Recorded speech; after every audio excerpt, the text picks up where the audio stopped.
Dulu, pada masa ketika langit masih sering dihiasi suara burung Garuda dan hutan belum diganggu tangan manusia, berdirilah sebuah kerajaan besar di tanah Jawa bagian tengah. Namanya Kerajaan Pajajaran. Luas wilayahnya membentang dari pegunungan sampai pesisir. Dan rakyatnya hidup dalam ketentraman di bawah naungan seorang raja bijak yang dihormati oleh semua kalangan, baik bangsawan maupun rakyat jelata. Raja Pajajaran yang dikenal dengan nama Prabu Jayanata sudah memimpin kerajaannya selama puluhan tahun. Ia dikenal sebagai raja yang adil, sabar, dan pandai menjaga keseimbangan antara kekuasaan dan kemanusiaan. Tapi seperti halnya semua pemimpin besar, ada satu kekhawatiran yang terus mengganjal di hatinya. Siapa yang akan menggantikan dirinya kelak? Prabu Jayanata memiliki banyak anak dari beberapa permaisuri. Masing-masing memiliki kelebihan dan kelemahan sendiri. Ada yang pandai berdiplomasi, ada yang kuat di medan perang, ada yang tekun belajar kitab-kitab kuno. Tapi ada satu yang selalu mencuri perhatian semua orang baik karena kebaikannya, maupun karena sikapnya yang kadang bikin orang geleng kepala. Anak itu adalah Pangeran Mandalika. Pangeran Mandalika, putra dari permaisuri kedua, dikenal sebagai pemuda yang tampan rupawan, gagah, dan punya kecerdasan di atas rata-rata. Sejak kecil, ia sudah menunjukkan bakat luar biasa dalam memimpin pasukan, membaca strategi, dan menguasai berbagai ilmu bela diri. Tapi di balik semua kelebihan itu, Mandalika juga punya sisi yang sulit dikendalikan.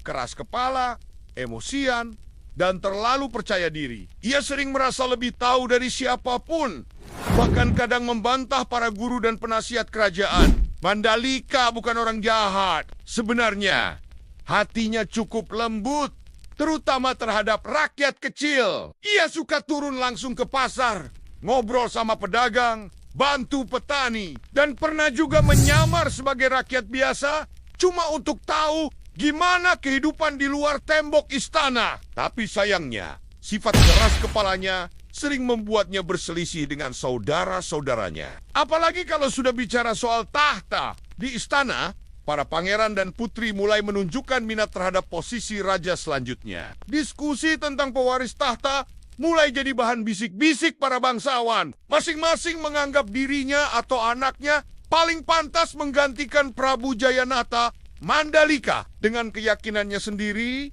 merasa bahwa dialah yang paling cocok jadi raja. Ia melihat dirinya sebagai gabungan dari semua kualitas baik yang dimiliki saudara-saudaranya, dan itu tidak sepenuhnya salah.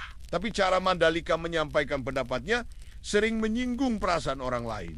Apa gunanya banyak bicara, tapi tak tahu cara pegang pedang? Begitu katanya saat adu pendapat dengan kakaknya yang lebih tenang dan pendiam. Kalau jadi raja cuma bisa memerintah, tapi tak tahu penderitaan rakyat. Ya bukan pemimpin, itu cuma penguasa, katanya lagi saat diminta menahan diri oleh penasihat kerajaan. Karena ucapannya itu, suasana di istana sering kali memanas. Bahkan beberapa bangsawan mulai menganggap Mandalika sebagai ancaman, bukan harapan. Prabu Jayanata sebagai seorang ayah sebenarnya bangga pada Mandalika. Ia tahu anaknya punya potensi besar, bahkan mungkin lebih dari pangeran-pangeran lainnya. Tapi ia juga tak bisa menutup mata. Kalau dibiarkan terus seperti ini, konflik di dalam istana bisa meledak kapan saja. Maka setelah banyak pertimbangan, ia memanggil Mandalika secara pribadi ke ruang pertemuan rahasia di belakang taman istana. Malam itu, langit cerah, bintang-bintang bersinar terang, dan suara jangkrik mengisi udara. Mandalika masuk ke ruangan itu dengan kepala tegak, seperti biasa. Tapi ada sedikit kegelisahan di wajahnya karena ia tahu jika ayahnya mengajak bicara di tempat itu, berarti ada hal besar yang ingin disampaikan. Anakku, kata Prabu Jayanata pelan sambil menatap mata anaknya yang penuh semangat. Ayah bangga padamu. Semua orang tahu kau pintar, kuat, dan punya rasa keadilan yang tinggi. Tapi semua itu tidak cukup untuk jadi seorang raja. Mandalika sempat hendak membantah, tapi Prabu mengangkat tangan, memberi isyarat agar ia diam dulu. Jadi raja itu bukan soal siapa yang paling pintar, paling kuat, atau paling sering turun ke rakyat. Jadi raja itu soal keseimbangan. Dan keseimbangan tidak datang dari kekuatan saja, tapi dari pengendalian diri. Mandalika menunduk, mencoba mencerna kata-kata itu. Ayah ingin kau pergi dari istana untuk sementara waktu. Bukan karena ayah ingin membuangmu, tapi karena ayah ingin kau belajar di luar tembok ini. Temukan siapa dirimu yang sebenarnya. Temukan takdirmu. Kalau kau memang ditakdirkan jadi raja, semesta pasti membawamu kembali. Ucapan itu seperti petir di siang bolong. Mandalika tak percaya dengan apa yang ia dengar. Keluar dari istana, diusir, dibuang. Apakah ayah tak percaya padaku? Tanyanya dengan suara bergetar. Prabu Jayanata menggeleng pelan. Bukan soal percaya atau tidak, tapi soal waktu. Kau belum siap, dan istana terlalu sempit untukmu sekarang. Kau butuh ruang untuk tumbuh. Butuh waktu lama bagi Mandalika untuk menerima keputusan itu. Malam itu, ia tak bisa tidur. Ia berjalan mondar-mandir di taman, memikirkan semua hal yang telah ia lakukan. Benarkah ia terlalu sombong? Apakah semua ucapannya selama ini hanya menunjukkan betapa belum dewasanya ia? Pagi harinya, setelah menatap matahari terbit dari atas menara istana, Mandalika mengambil keputusan ia akan pergi. Dengan kepala tegak dan hati penuh tekad, Pangeran Mandalika bersiap meninggalkan istana. Ia hanya membawa satu pedang pusaka, pedang warisan dari kakek buyutnya, yang dulu ikut menyatukan tanah Jawa, dan sedikit bekal perjalanan. Ia menolak diantar oleh pasukan kerajaan atau abdi istana. Ia ingin perjalanan ini benar-benar menjadi langkahnya sendiri. Sebelum berangkat, ia sempat berpamitan pada ibunya, sang permaisuri kedua. Sang ibu memeluknya erat, meneteskan air mata, tapi tak berkata banyak. Ia tahu, ini bukan akhir, tapi awal dari sesuatu yang besar. Satu-satunya permintaan Mandalika adalah agar rakyat tidak diberitahu alasan kepergiannya. Ia tak mau membuat kisah kepergiannya jadi bahan pergunjingan atau bahkan pemujaan. Ia hanya ingin pergi sebagai seorang lelaki biasa yang ingin mencari arti dirinya sendiri. Langkah pertama keluar dari gerbang istana terasa berat. Angin pagi menghembus pelan, seolah ikut mengantarkannya. Di belakangnya, para penjaga menunduk penuh hormat, meski tak berkata sepatah kata pun. Mereka tahu, yang mereka lihat bukan sekadar pangeran yang meninggalkan istana, tapi mungkin seorang calon pemimpin besar yang sedang menapaki jalan sunyinya. Mandalika berjalan ke arah timur, melewati desa-desa kecil yang belum pernah ia kunjungi. Ia tak mengaku sebagai pangeran. Ia menyamar sebagai petualang biasa. Di setiap tempat, ia bekerja serabutan. Kadang membantu petani menanam padi. Kadang ikut nelayan ke laut. Kadang hanya duduk diam di bawah pohon sambil merenungi hidup. Awalnya, ia merasa tersiksa. Tidak ada pelayan, tidak ada istana, tidak ada tempat tidur empuk. Tapi lama-lama, hatinya mulai terbuka. Ia melihat dunia dengan cara yang belum pernah ia lihat sebelumnya. Ia melihat betapa rakyat bekerja keras hanya untuk sesuap nasi. Ia melihat anak-anak yang belajar membaca dari papan kayu bekas. Ia melihat kejujuran yang sederhana, tapi menyentuh. Setiap malam, Mandalika merenung. Ia mulai mengerti kenapa ayahnya memintanya pergi. Bukan karena hukuman, tapi karena pelajaran. Beberapa bulan kemudian, ia tiba di sebuah daerah asing yang penuh hutan lebat dan suara-suara aneh di malam hari. Penduduk sekitar menyebutnya tanah sunyi. Orang-orang jarang berani masuk ke sana karena katanya angker. Tapi entah kenapa, Mandalika merasa tertarik. Ada sesuatu di dalam hutan itu yang seperti memanggilnya. Tanpa ragu, ia pun masuk ke dalam hutan itu. Dan di sanalah takdirnya mulai berubah. Setelah berhari-hari berjalan kaki menyusuri jalan setapak, menyeberangi sungai dengan rakit tua, melewati pegunungan terjal, bahkan sempat tidur di bawah hujan deras hanya beralaskan daun pisang, Pangeran Mandalika akhirnya tiba di sebuah tempat yang terasa berbeda. Langit di atasnya tampak lebih kelabu dari biasanya, dan udara di sekitar begitu sunyi sampai suara napas sendiri terasa menggema. Tempat itu dikelilingi oleh hutan yang lebat. Pohon-pohon tinggi menjulang seolah menjaga sesuatu yang tersembunyi di dalamnya. Akar-akar besar menjalar di atas tanah seperti ular raksasa yang sedang tidur, dan kabut tipis menggantung pelan di sela-sela dahan, membuat semuanya terlihat misterius. Penduduk desa terakhir yang dilewati Mandalika menyebut tempat itu dengan nama Pulau Sunyi. Meskipun secara geografis, tempat itu tidak terlalu jauh dari daratan utama. Namun, akses ke sana sulit dan orang-orang percaya bahwa tempat itu angker. Banyak cerita beredar tentang suara-suara aneh di malam hari, cahaya-cahaya tak wajar, dan binatang-binatang liar yang tak bisa dijelaskan. Ada juga yang bilang, siapapun yang masuk ke sana tanpa niat baik tidak akan bisa keluar lagi. Tapi justru karena cerita itulah, rasa penasaran Mandalika tumbuh. Perahu kecil dari kayu tua menjadi satu-satunya alat yang bisa membawanya menyeberang ke pulau itu. Ia menyewanya dari seorang nelayan tua yang tampak enggan mengantar. "Anak muda, kau yakin mau ke Pulau Sunyi? Tempat itu bukan tempat untuk orang biasa," kata si nelayan sambil memeriksa tali tambat perahu. "Aku bukan orang biasa," jawab Mandalika singkat sambil mengikat bekalnya ke punggung. Nelayan itu hanya menghela napas, lalu menuntun perahunya perlahan. Sepanjang jalan, mereka nyaris tak bicara. Air laut tenang, tapi ada semacam perasaan aneh yang menyusup ke dalam dada. Mandalika bisa merasakannya semacam ketegangan, seperti sebelum badai datang. Tapi dia tidak gentar. Semakin dekat ke pulau itu, semakin kuat perasaan bahwa ia memang harus ke sana. Begitu menjejakkan kaki di pantai Pulau Sunyi, perahu langsung kembali ke arah laut tanpa banyak kata perpisahan. Nelayan itu seakan tak ingin berlama-lama di sana. Mandalika berdiri sejenak, memandangi pulau itu. Angin laut berhembus pelan, membawa bau tanah dan dedaunan basah.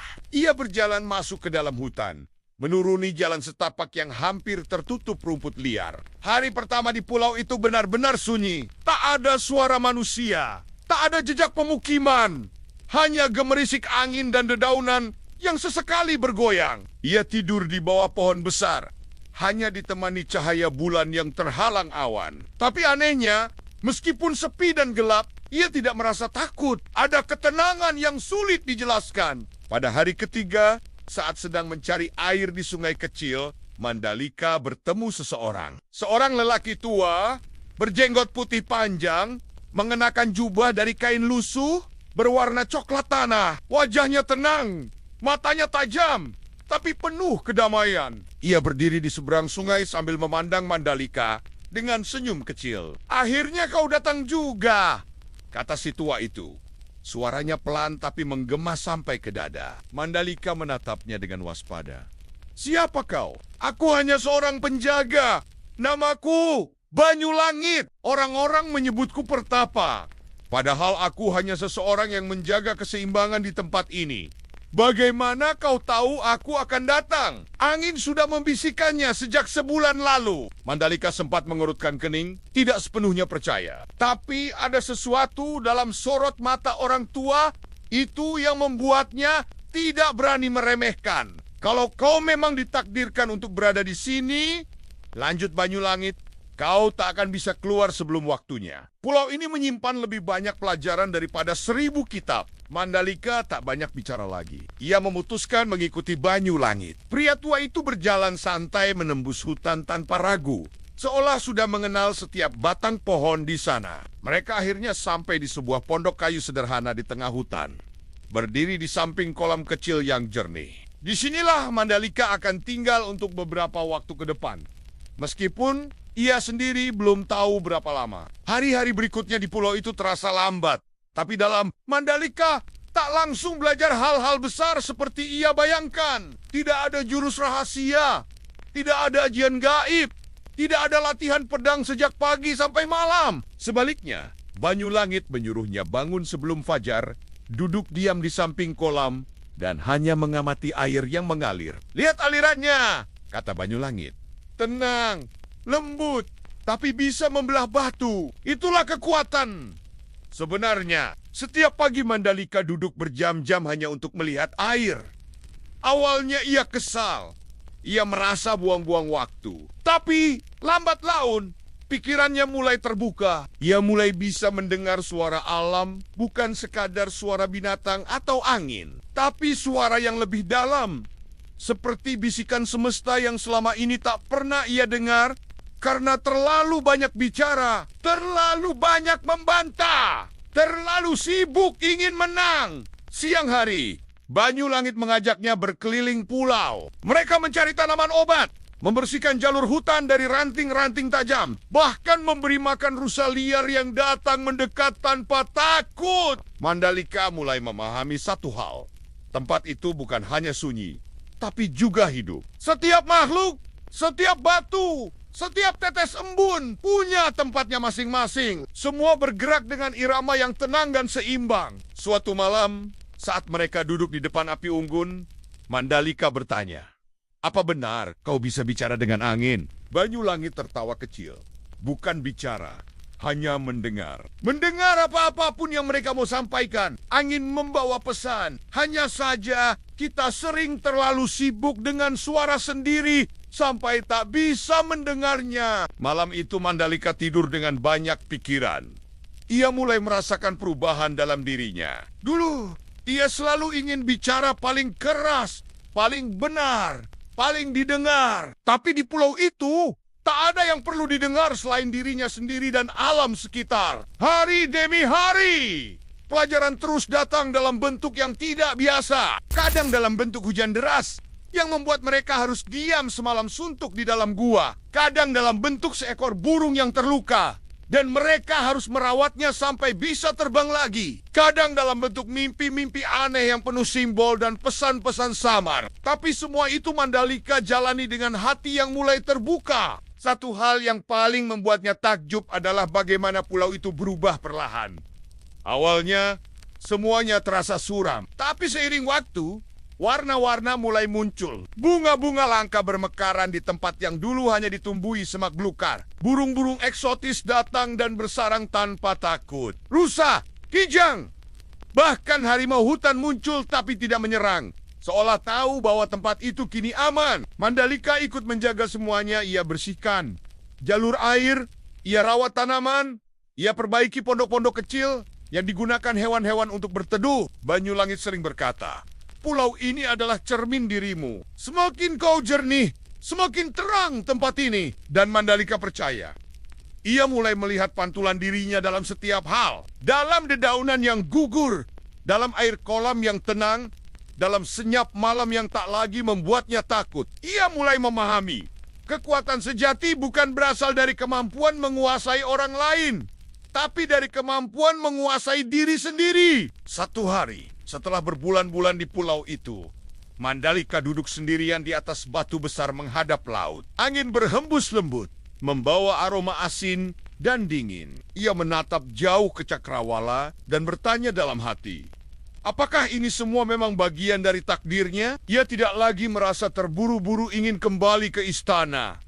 Ia tak lagi merasa ingin membuktikan apapun. Tapi justru karena itu, ia merasa dirinya siap bukan sebagai pewaris tahta, tapi sebagai manusia seutuhnya. Dari keahan, Banyulangit datang menghampiri dan duduk di sampingnya. "Kau sudah berubah," katanya tanpa melihat Mandalika. "Aku tak merasa berubah. Itu karena kau sudah menjadi dirimu yang sebenarnya." Mandalika tersenyum. Mata tetap menatap laut. "Kau masih ingin jadi raja?" tanya Banyulangit. Mandalika berpikir sejenak. "Aku ingin berguna. Kalau itu berarti jadi raja, mungkin. Tapi kalau tidak, aku tak apa." Banyulangit mengangguk pelan. Itulah jawaban yang sudah lama ditunggu pulau ini. Waktu berjalan pelan tapi pasti. Hari berganti minggu, minggu menjadi bulan, dan tanpa terasa, tahun-tahun pun berlalu. Di dalam kesunyian Pulau Sunyi, Pangeran Mandalika tumbuh menjadi pribadi yang berbeda dari dirinya yang dulu. Ia bukan lagi seorang pangeran muda yang cepat tersulut emosi, yang merasa dirinya paling hebat, atau yang terlalu yakin bahwa takhta adalah satu-satunya jalan untuk membuktikan siapa dirinya. Kini, ia menjadi seorang lelaki yang tenang. Gerak-geriknya lembut tapi mantap. Matanya memancarkan keyakinan, bukan kesombongan. Setiap kali ia berbicara, Orang mendengar bukan karena takut, tapi karena merasa dihormati. Bahkan binatang-binatang di pulau itu pun seperti mengerti bahwa mereka berada di dekat seseorang yang telah menyatu dengan alam. Pulau yang dulu dijuluki Pulau Sunyi oleh orang-orang karena angkernya, kini sudah jauh berubah. Tempat itu menjadi seperti surga kecil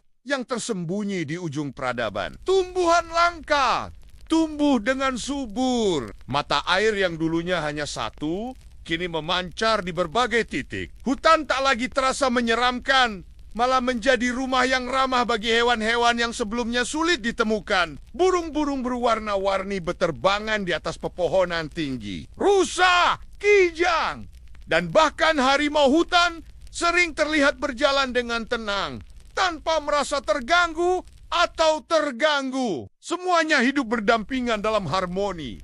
Dan Mandalika adalah penjaganya, bukan sebagai penguasa, tapi sebagai pelayan alam. Ki Banyulangit, sang pertapa, kini sudah sangat sepuh. Rambutnya makin memutih, langkahnya pelan, tapi suaranya tetap kuat dan matanya tetap tajam. Ia sering duduk bersama Mandalika di tepi tebing, memandangi laut lepas, sambil berbicara tentang hal-hal yang tidak tertulis di kitab manapun. Pelajaran yang tak bisa diajarkan di istana, hanya bisa dipahami melalui pengalaman dan keheningan. Suatu pagi yang cerah, ketika angin laut bertiup sejuk dan kabut tipis menggantung di permukaan hutan, sebuah perahu kecil mendekat ke pantai pulau. Perahu itu membawa 3 orang, seorang utusan istana, seorang prajurit tua, dan seorang biksu muda. Mereka turun dari perahu dengan langkah hati-hati, seperti takut mengganggu kesunyian pulau. Begitu melihat Mandalika yang sedang mengumpulkan daun-daun kering untuk membuat pupuk kompos, mereka langsung bersimpuh dan memberi salam hormat. Yang pertama bicara adalah utusan kerajaan. Ia membuka gulungan surat yang disegel dengan stempel kerajaan. Paduka Mandalika, katanya dengan suara berat, kami datang membawa kabar duka. Prabu Jayanata, ayahanda Paduka, tengah terbaring sakit keras. Para pangeran di istana sedang berselisih. Tiap-tiap dari mereka menganggap dirinya pantas naik tahta. Rakyat bingung. Istana tak lagi damai. Tapi nama Paduka, nama Pangeran Mandalika terus disebut rakyat dari ujung desa sampai pasar. Mereka percaya hanya Paduka yang bisa menyatukan kerajaan dan membawa kedamaian kembali. Mandalika mendengarkan dengan tenang. Ia menatap wajah ketiga tamu itu satu persatu. Kemudian matanya beralih ke hutan di belakangnya, lalu ke kolam kecil yang airnya jernih dan tenang. Sudah berapa lama ayahanda sakit? Tanyanya. Suaranya tenang tapi mengandung kekuatan. Sudah lebih dari 2 purnama, jawab prajurit tua. Beliau tak bisa bicara lagi, hanya bisa menggenggam tangan dan meneteskan air mata. Tapi saat disebut nama Paduka, beliau menggenggam erat seolah ingin bicara. Mandalika menghela napas pelan. Ada rasa rindu dalam dadanya, tapi juga rasa lega karena ia tahu bahwa cinta ayahnya tetap ada, meski ia telah pergi begitu lama. Ia memejamkan mata sejenak, lalu membuka suara. Kali ini dengan lebih dalam. Dulu aku pergi karena merasa belum siap. Aku kira dengan menjadi raja, aku bisa membuktikan siapa diriku. Tapi di pulau ini, aku belajar bahwa menjadi pemimpin bukan soal duduk di takhta, bukan soal memberi perintah, tapi soal mendengarkan, soal menjaga keseimbangan, soal tahu kapan harus maju dan kapan harus diam. Para utusan terdiam, mendengarkan setiap kata seperti sedang membaca kitab suci. Lalu, apakah Paduka akan kembali ke istana? Tanya biksu muda dengan hati-hati. Mandalika tersenyum. Tapi senyum itu bukan senyum kemenangan, bukan juga senyum angkuh. Itu senyum dari seseorang yang sudah tahu arah hidupnya. Aku tak akan kembali ke istana, jawabnya pelan. Karena tempatku bukan di sana lagi. Kerajaan sudah punya banyak pangeran yang bisa memimpin. Tapi tempat ini, pulau ini, tak punya siapa-siapa kecuali aku. Biarkan aku menjaga tempat ini. Biarkan aku menjadi penjaga terakhir dari tanah yang diam tapi berbicara. Para utusan tak bisa berkata apa-apa. Mereka tahu tak ada yang bisa memaksa Mandalika. Tapi mereka juga tahu bahwa kata-kata itu lahir dari keyakinan, bukan dari penolakan. Mereka pamit dengan penuh hormat. Dan sebelum naik perahu, Mandalika berkata satu hal lagi. Jika suatu hari kerajaan benar-benar kehilangan arah dan rakyat benar-benar membutuhkan cahaya, jangan cari aku di istana. Cari aku di tempat ini, di pulau yang kalian sebut sunyi, tapi justru menyimpan suara-suara paling jujur dari bumi. Sejak hari itu, Pulau Sunyi tidak lagi disebut sebagai Pulau Angker atau Pulau Pembuangan. Ia mendapat nama baru, Nusa Kambangan. Nama itu berasal dari kata Nusa, yang berarti pulau, dan Kambangan yang berasal dari kata kembang. Karena sejak dijaga oleh Mandalika, pulau itu selalu mekar secara harfiah maupun maknawi. Tumbuhan berbunga, hewan berkembang biak, dan manusia yang datang ke sana dengan niat baik selalu pulang dengan hati yang lebih terang. Namun bagi banyak orang, Nusa Kambangan juga punya arti lain, sebagai pulau pengasingan. Tapi bukan pengasingan karena dosa atau hukuman, melainkan pengasingan yang dipilih sendiri demi mencari jati diri dan mengabdi pada alam. Konon, setelah beberapa tahun kemudian, kabar datang bahwa Prabu Jayanata mangkat dalam tidur dengan senyum di wajahnya. Takhta diberikan kepada salah satu pangeran yang dianggap bijak dan mampu mendengar suara rakyat. Mandalika tidak pernah kembali ke istana. Namun kisah tentangnya terus tersebar dari mulut ke mulut, dari desa ke desa. Orang-orang bercerita tentang seorang pangeran yang meninggalkan segala kemewahan, lalu memilih menjadi penjaga sunyi di sebuah pulau kecil. Ada yang bilang Mandalika hidup hingga usia sangat tua dan akhirnya disemayamkan di tempat rahasia di tengah hutan Nusa Kambangan. Tapi ada juga yang percaya bahwa Mandalika tidak pernah benar-benar mati. Ia menyatu dengan pulau itu, dengan pepohonan, dengan air, dengan angin. Ia menjadi bagian dari alam. Dan arwahnya terus menjaga agar Nusa Kambangan tetap damai dan penuh keseimbangan. Sampai sekarang, para peziarah kadang datang diam-diam ke Nusa Kambangan. Mereka tidak mencari kuil mewah atau makam megah. Mereka hanya duduk diam di bawah pohon besar, merasakan angin yang berhembus pelan, mendengarkan gemericik air, dan berharap bisa mendengar bisikan yang dulu didengar Mandalika. Beberapa orang mengatakan bahwa jika hati cukup tenang, kau bisa merasakan kehadirannya bukan dalam bentuk sosok, tapi dalam rasa. Pulau itu menjadi tempat belajar bagi siapapun yang mau menenangkan diri, merenungi kehidupan, dan menyatu dengan alam. Tidak semua orang yang datang ke sana akan berubah, tapi mereka yang datang dengan hati bersih seringkali pulang membawa cahaya yang belum pernah mereka temukan sebelumnya. Dan itulah warisan sejati dari seorang pangeran yang memilih jalan sunyi. Warisan yang tidak tertulis di buku sejarah, tidak terpajang di dinding istana, tapi hidup dalam napas pohon-pohon, dalam deras hujan yang jatuh di daun, dan dalam jiwa-jiwa yang sedang mencari makna hidupnya sendiri.